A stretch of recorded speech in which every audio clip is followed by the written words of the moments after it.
Heboh lagi nih, urusan konversi kompor gas ke kompor listrik yang akhirnya menimbulkan kekhawatiran banyak orang.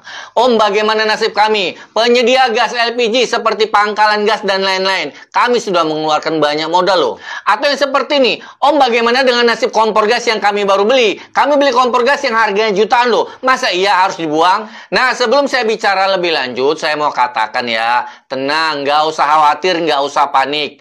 Proses konversi saat ini tidak akan semulus konversi minyak tanah ke kompor gas, oke?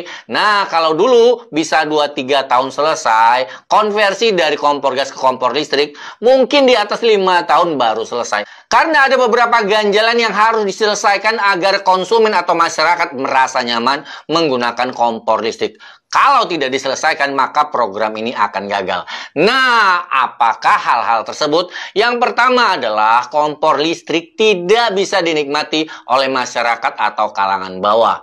Nah, jadi kalau kalian punya meteran dengan daya listrik 450 volt ampere, ya, jangan berharap, jangan mimpi menggunakan kompor listrik. Loh, kan ada program pemerintah yang katanya mau menaikkan daya secara gratis dari 450 volt ampere ke 900 volt ampere.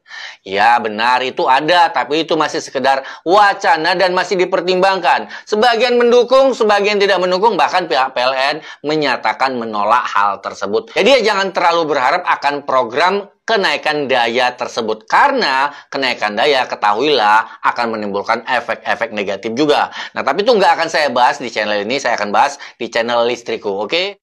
Nah, tapi gini deh, anggap nih sekarang sudah terrealisasi ya, daya meteran yang 450 untuk masyarakat miskin sudah dinaikkan ke 900. Apakah bisa menggunakan kompor listrik induksi? Bisa, tapi tidak akan nyaman sobat. Kenapa? Tidak semua daya panasnya bisa keluar dengan meteran yang segitu. Jadi ya ketahui ya, kalau kompor listrik induksi itu dayanya maksimal butuh 1200. Jadi ya kalau yang 900 ya nggak akan cukup, oke? Nah, saya juga sudah coba nih di video yang sebelumnya ya. Saya gunakan kompor listrik induksi dengan konsumsi sebanyak 600 watt. Dan meteran saya yang 900 itu nggak akan kuat. Padahal itu cuma 600 watt ya. Kenapa ya? Karena kan kita pakai peralatan yang lain ya. Jadi ada lampu-lampu, kemudian ada kulkas, itu nggak akan kuat ya.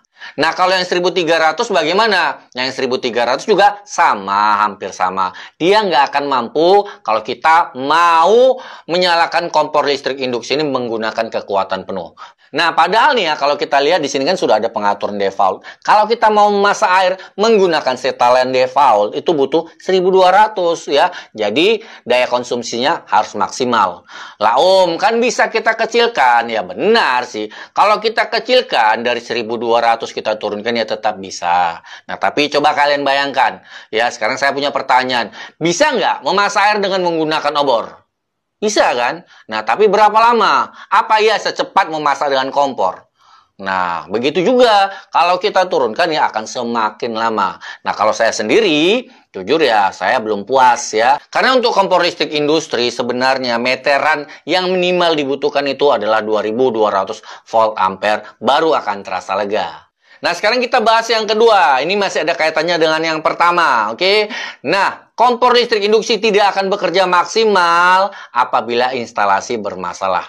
Nah, jadi kalau kalian nih ngakunya punya listrik yang daya meterannya 1300, 2200, itu tetap juga tidak akan bisa maksimal kalau instalasi kabel bermasalah atau mungkin saklar MCB-nya sudah lemah. Nah, kenapa pada saat dicolok terjadi panas sehingga gampang balik atau gampang jepret istilahnya ya, saklar MCB-nya. Nah, lanjut kita ke pembahasan yang ketiga. Kompor listrik induksi itu sepertinya tidak akan bisa dinikmati sampai ke pelosok. Loh, kenapa seperti itu Om? Bukannya PLN sekarang surplus energinya? Ya benar sih surplus, tapi surplusnya itu kan di atas kertas. Pernahkah melakukan survei secara langsung? Ya kalau survei menggunakan Google Map ya nggak ada guna. Nah jadi ya mungkin kalian juga yang nonton video ini tahu ya, banyak sekali daerah di Indonesia yang pelosok yang bahkan belum terjangkau ya. Daerah Jambi, daerah Pekanbaru, daerah Papua ya masih banyaknya. Jadi kata-kata surplus ini sebenarnya cuma angin ya, hanya untuk menyenangkan kita semua. Nah, sekarang lanjut ke pembahasan yang keempat. Dan ini terkait dengan peralatan sebelumnya. Nah, kalau memang diwajibkan nih menggunakan kompor listrik, apa kabar dengan kompor gas kita yang ada di rumah? Mau dibuang? Terus mau ada yang bayari? Nggak mungkin kan, pemerintah yang bayar juga nggak akan mungkin. Ya, sampai yang di awal tadi saya sebutkan, yang harga kompor gasnya jutaan itu bagaimana kerugiannya? Apa iya ditanggung negara?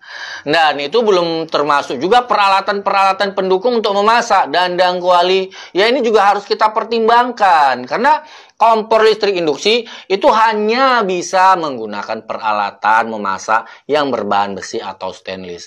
Kalau yang aluminium, cor, bahkan kaca itu nggak bisa. Nah, mau dikemanakan ya kompor, dandang, kuali yang kita punya, yang mungkin harganya ya jutaan yang udah kita kumpulkan berpuluh-puluh tahun, mau dibuang kan sayang ya, mubazir hanya gara-gara satu program semua peralatan masak terpaksa diganti.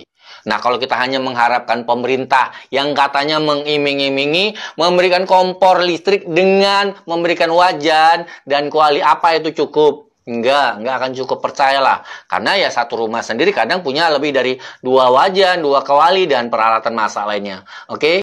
Nah, lanjut kita bahas ke poin yang kelima. Nah, poin ini adalah poin yang penting dan harus benar-benar dipikirkan. Oke? Kalau kita wajib mendukung program konversi kompor gas ke kompor listrik, pertanyaannya adalah bagaimana nasib pabrik yang menyediakan perangkat kompor gas seperti pabrik kompornya, pabrik regulator, pabrik selang gas. Nah, itu mau dikemanakan? Lalu bagaimana pula nasib ribuan karyawannya?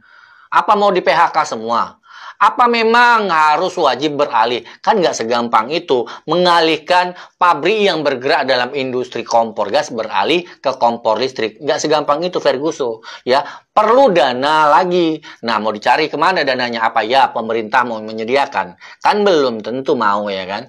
Oke. Nah, jadi 5 poin yang saya sebutkan tadi ini adalah ganjalan yang memang nyata ada di hadapan kita. Kalau tidak diselesaikan, maka program dianggap gagal karena pasti akan banyak pertentangan.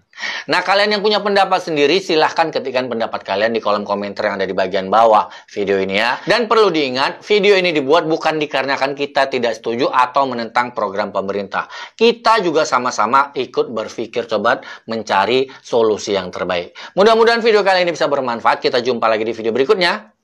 Wassalam.